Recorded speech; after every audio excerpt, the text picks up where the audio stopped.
사도신경으로 신앙을 고백해요. 전능하사 천지를 만드신 하나님 아버지를 내가 믿사오며 그 외아들 우리 주 예수 그리스도를 믿사오니 이는 성령으로 잉태하사 동정녀 마리아에게 나시고 본디오 빌라도에게 고난을 받으사 십자가에 못 박혀 죽으시고 장사한 지 사흘 만에 죽은 자 가운데서 다시 살아나시며 하늘에 오르사 전능하신 하나님 우편에 앉아 계시다가 저리로서 산자와 죽은 자를 심판하러 오시니라. 성령을 믿사오며 거룩한 공예와 성도가 서로 교통하는 것과 죄를 사하여 주시는 것과 몸이 다시 사는 것과 영원히 사는 것을 믿사옵나이다. 아멘.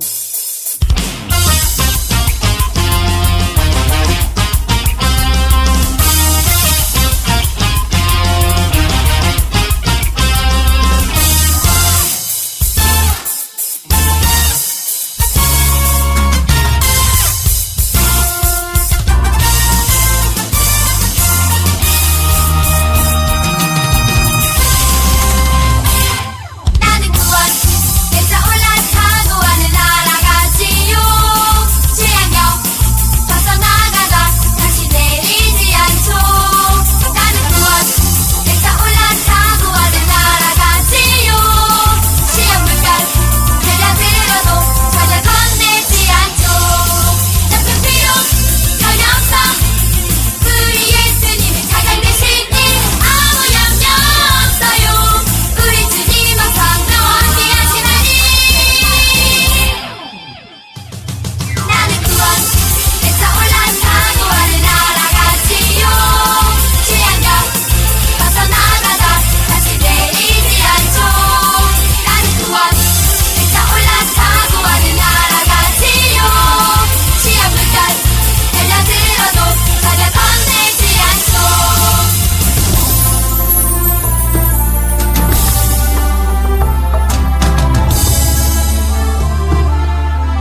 예수.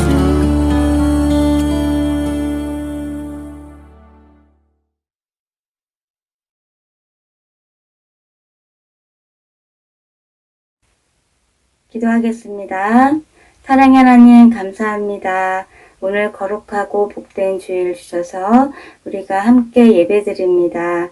이 시간 우리의 몸과 마음과 뜻과 정성을 다해서 하나님만 예배하고 하나님만 찬양하고 영광 올려드리는 귀한 시간 되게 인도하여 주시옵소서.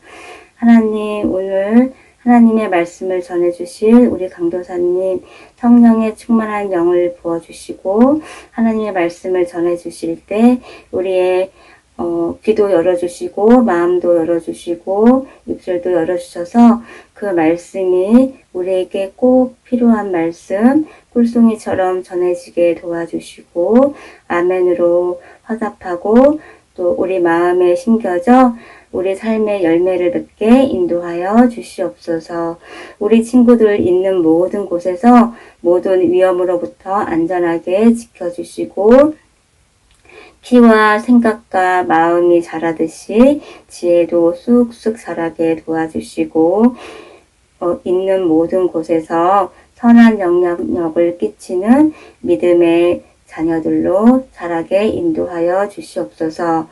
강도사님과 전도사님, 우리 친구들과 선생님들의 모든 가정 위에 복의 복을 더해 주시고 평안하고 화평케 하여 주시고 천국을 누리는 천국과 같은 가정들이 되게 인도하여 주시고 우리를 통해서 많은 사람들이 죽게 돌아오는 부흥이 있게 하여 주시옵소서. 이 시간 그 어떤 것으로도 방해받지 않게 도와주시고 오직 하나님만 만나는 귀한 시간 되게 인도하여 주시옵소서. 이 모든 말씀 감사드리며 예수님의 이름으로 기도드립니다. 아멘.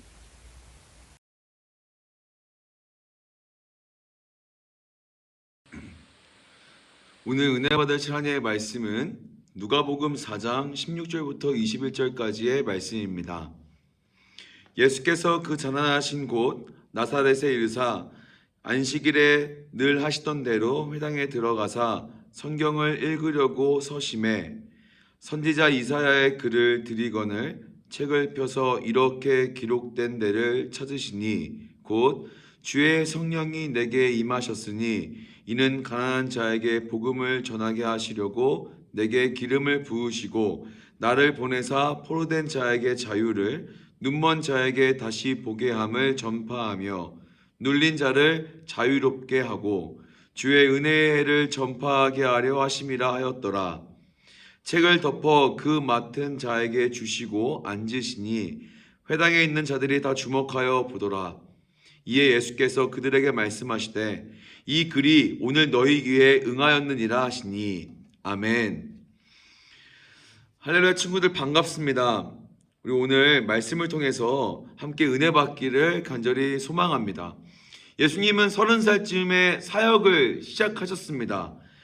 우리가 저번 주에 나누었듯이 갈릴리에서 첫 사역을 여시고 그 다음에 이제 요단강에서 세례 요한에게 세례를 받으신 후에 광야에서 시험을 받으십니다. 그리고 나서 유월절이 되어서 유월절을 지키기 위해 예루살렘으로 가셨다가 이제 갈릴리로 이동을 하게 되시는 겁니다. 근데 갈릴리로 가는 길에 들렸던 곳이 사마리아 지역이었습니다. 사마리아 지역에 들리셔서 사마리아 여인을 만나시고 그에게 예배가 무엇인지에 대해서 전달하시고 그로써 이제 그 사마리아 여인과 그 주변 사람들에게 복음을 전하시게 됩니다. 그리고 이제 어디로 이동하냐? 이제 갈릴리로 가신 후에 예수님은 여러 회당에서 가르치기 시작하셨습니다. 그리고 나서 이제 마지막으로 나사렛으로 이동을 하십니다. 나사렛이란 곳은 갈릴리 호수와 이 지중해 사이에 언덕에 있었던 작은 마을이었고 특징 중 하나가 이 나사렛이 바로 예수님이 자라신 곳입니다. 예수님이 어린 유년 생활을 보냈던 곳이 나사렛이었어요. 예수님은 안식일에 회당에 들어가서 이사야 선지자의 글을 읽으시고 자리에 앉으셨습니다. 예수님이 말씀을 읽으시니까 사람들이 그 예수님을 쳐다보기 시작했죠. 예수님의 말씀은 이거였습니다. 주의 성령이 내게 임하셨으니 이는 가난한 자에게 복음을 전하게 하시려고 내게 기름을 부으시고 나를 보내사 포로된 자에게 자유를, 눈먼 자에게 다시 보게 함을 전파하며 눌린 자를 자유롭게 하고 주의 은혜의 해를 전파하게 하려 하심이라 하였더라. 이러한 말씀을 전하신 것입니다. 그리고 나서 이 말씀이 바로 예수님 자신이라는 것을 알리신 것입니다. 그리고 나서 예수님도 이렇게 말씀하셨어요. 어떠한 예언자도 자기 고향에서는 인정받지 못한다. 예수님은 그렇게 말씀하시면서 사람들에게 선지자 엘리야와 엘리사를 떠올리게 하셨습니다. 오늘 읽은 본문 말씀의 그 뒷부분에 나오는 내용입니다. 이스라엘에 엄청난 가뭄이 들어서 3년 동안 비가 내리지 않았을 때 이스라엘에는 도움이 필요했던 과부들이 굉장히 많이 있었습니다. 그러나 하나님은 엘리야가 이스라엘의 그 많은 과부들을 돕는 대신 다른 나라에 있는 한 과부를 돕도록 하셨습니다. 이게 엘리야의 예였어요. 두 번째 엘리사 얘기는 어떤 거였냐면요. 엘리사가 선지자였을 때에 이스라엘에는 한센병이라는 그 병에 걸린 사람들이 굉장히 많이 있었습니다. 그들은 병이 낫기를 간절히 원했지만 엘리사는 그들을 고치지 않았어요. 그리고 대신 나아만이라는 사람의 한센병, 그 한 사람의 한센병을 고치셨어요. 나아만은 하나님의 백성이 또 미워했던 시리아 사람이었습니다. 자, 엘리야 얘기와 엘리사 얘기가 어떤 것을 나타낼까요? 엘리야는 앞서 말했듯이 많은 과부들이 있었지만 이스라엘 과부들을 돕지 않고 다른 나라에 있는 과부를 돕는 그러한 예였고요. 두 번째, 엘리야에는 많은 한센병으로 고통받고 있었던 이스라엘 백성들을 도운 것이 아니라 이스라엘 백성들이 미워했던 시리아 사람이었던 나아만 장군의 한센병을 고친 얘기를 하고 있는 것이죠. 이것이 무엇을 뜻할까요? 왜 예수님은 그 사람들에게 이 말씀을 전하면서 무엇을 전달하고 싶으셨을까요? 예수님은 그분의 그 기적이, 그분의 그러한 복음의 전함이, 그분의 십자가가 은혜로 주신 것임을 깨닫게 하기 위하였던 것입니다. 그러니까 선물이라는 사실을 사람들이 알기를 원하셨어요. 자, 여러분, 선물이라는 것은 내가 어떠한 일을 해서 받는 것이 선물이 아닙니다. 이것은 성과라고 하는 거예요. 성과. 내가 일을 해서 그 일의 대가로 받는 것이 일의 결과로 받는 것을 성과라고 합니다. 하지만 선물이라는 것은 내가 받을 자격이 없음에도 불구하고 내가 받는 것을 선물이라고 합니다.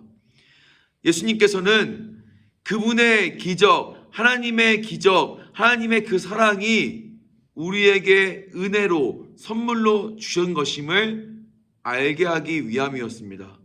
누구도 하나님의 은혜를 받을 자격이 없기 때문에 하나님의 은혜는 하나님이 기뻐하시는 사람이라면 심지어 이방인이라 할지라도 베풀어질 수 있었던 것입니다.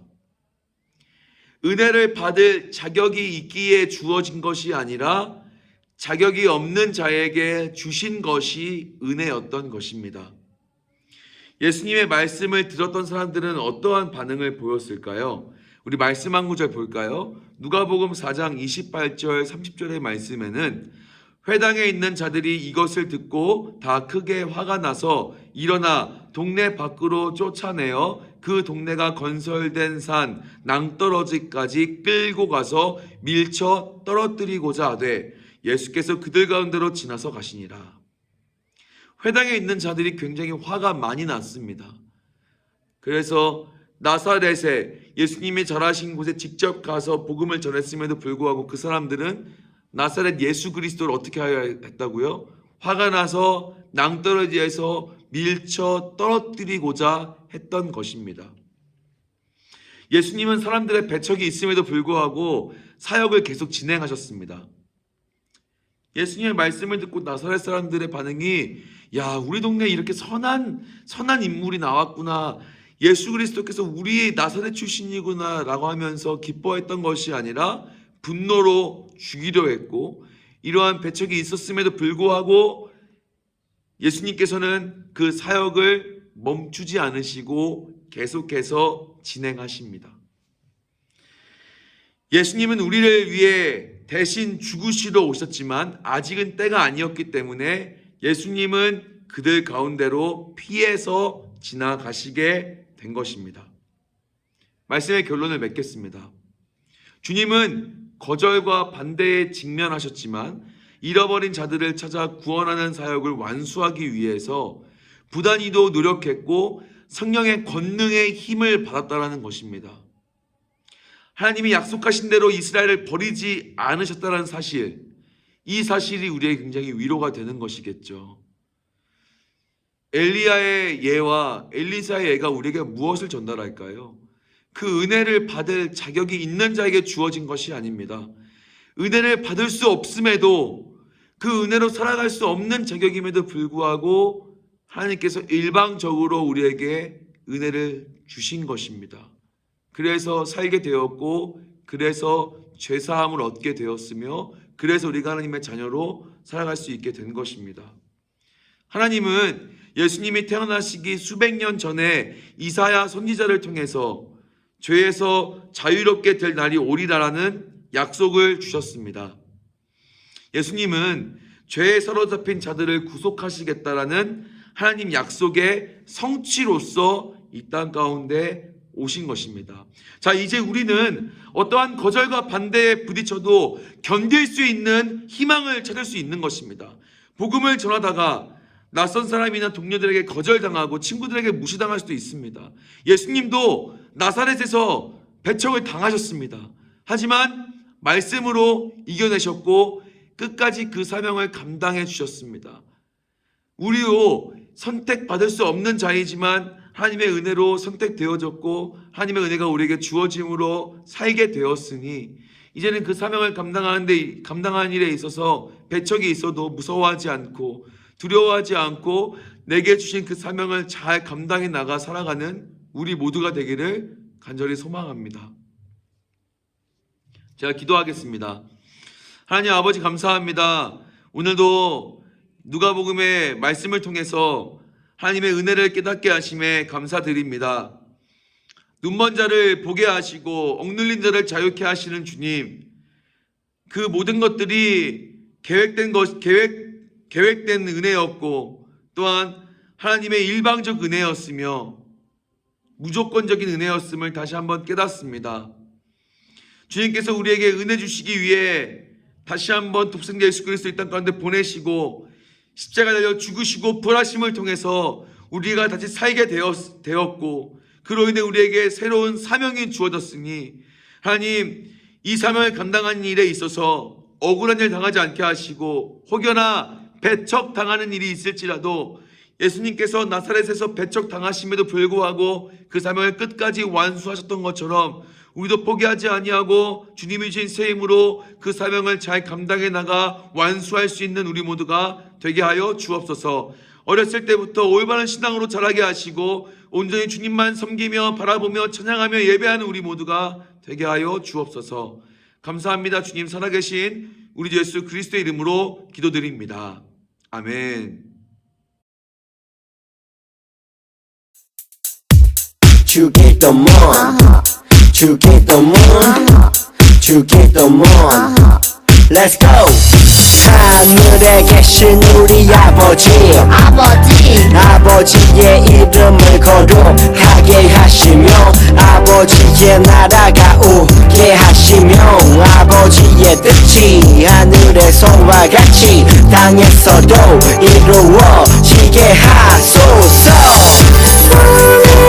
우리에게 일용할 양식을 주시고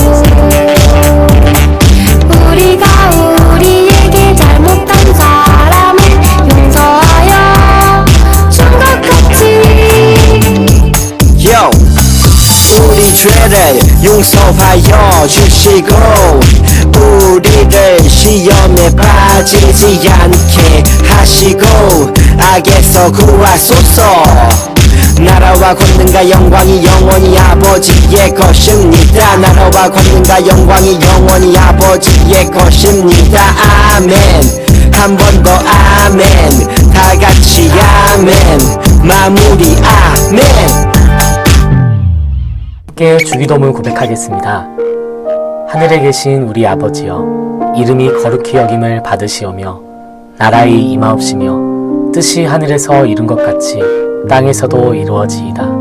오늘날 우리에게 일용할 양식을 주옵시고 우리가 우리에게 죄 지은 자를 사하여 준 것 같이 우리 죄를 사하여 주옵시고 우리를 시험에 들게 하지 마옵시고 다만 악에서 구하옵소서. 대개 나라와 권세와 영광이 아버지께 영원히 있사옵나이다. 아멘.